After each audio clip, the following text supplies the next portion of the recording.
என்னடா அது பொங்கல் ஃபங்க்ஷன் பார்க்க உப்புமா மாதிரி இருக்குது, ஊருக்குள்ளே எவனையுமே காணுமே. இல்லை 2 பேரும் டிக்டாக் பண்ணுறாங்க, என்னன்னு போய் பார்க்கலாம்.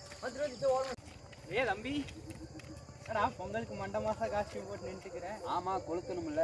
ஏடா ஃப்ரீயாக இருந்தானே வா படத்துக்குன்னு போகலாம். நானும் உண்மை மொட்டை பையன் நினச்சியா? என்னடா இப்படி அசிங்கப்படுத்துறேன். நான் மாமனார் வீட்டுக்கு தலை பொங்கலுக்கு போகணும். ஏடா இப்போதான்டா தீபாவளி போயிட்டு வந்தேன். மாமனார் செலவு வைக்கணும்ல. ஏடாப்பா போ.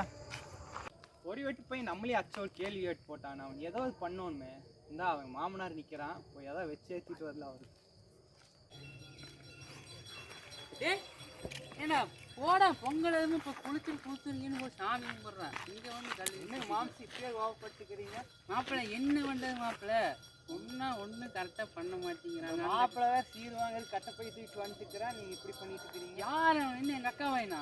அங்கதான் டிக்டாக் பண்ணி தீபாவளி போன தீபாவளிக்கு தான் வந்தால் சரி நீங்கள் போங்க வருக்கு. நான் ஏறி வந்தானே ஏதோ நிறைய கொடுத்தாங்க பார்த்து.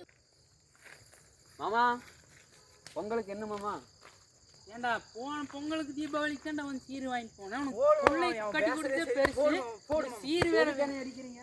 ஏண்டா வருஷம் தீபாவளி பொங்கல் எல்லா நாளுக்கும் சீர் கேட்டு வந்துடுறேன். எனக்கு கொடுத்தா வச்சிருக்குது.